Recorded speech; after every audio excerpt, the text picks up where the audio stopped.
अस्सलाम वालेकुम, मेरा नाम सुमेरा है। मैंने सदीर अहमद से शादी की। ना मुझे किसी ने अगवा किया है, मैं खुद अपनी मर्ज़ी से शादी की। और मेरे घर वाले, मेरे चाचू लोग हमें परेशान कर रहे हैं। बेवजह पुलिस भी हमारे घर आ रही, हमें तहफ़्फ़ुज़ किया जाए। पंहिंजी मर्ज़ी सां सुमेरा माई कंहिं अगवा न कयो आहे, न ॻाल्हि आहे, न पंध आहे। हाणे असांखे हुकूमत तंग करे थी पई, ॿियो त उन जा मिट माइट आहिनि जेके उहे तंग करनि था पिया छोकिरी जा। हिन जा पंहिंजो हक़ निकाह कयो आहे कोर्ट में, का ॻाल्हि न आहे। असांखे हाणे हर भुल तंग करनि था, मुंहिंजो सामान खणी वञनि था। ॻाल्हि बंदि, मूंखे असां दरपदर थिया वेंदा आहियूं।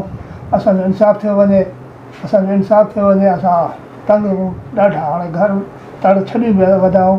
हाणे मुंहिंजो पुटु आहे, उहो छोकिरो ड्यूटी में आहे, सुधीर नालो अथसि। असां महिरबानी करे हक़ थियो वञे, असांखे तंग न करणु। उहे जेको बाद जी पुलिस आहे, हिकु मीरपुर माथेलो आहे, दादलगारी आहे, इहे तंग करनि था पिया।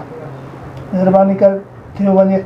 असां सुमेरा बीबी ने प्रेस कॉन्फ्रेंस करते हुए कहा कि मुझे किसी ने अगवा नहीं किया, मैंने अपनी आज़ाद मर्जी से पसंद की शादी कर ली है। वडेरी और मेरे रिश्तेदार दुश्मन बन गए हैं। उन्होंने आला हुकाम, DPO घोटकी और IG सिंध से मुतालबा किया कि उन्हें फौरी तौर पर तहफ़्फ़ुज़ फराहम किया जाए।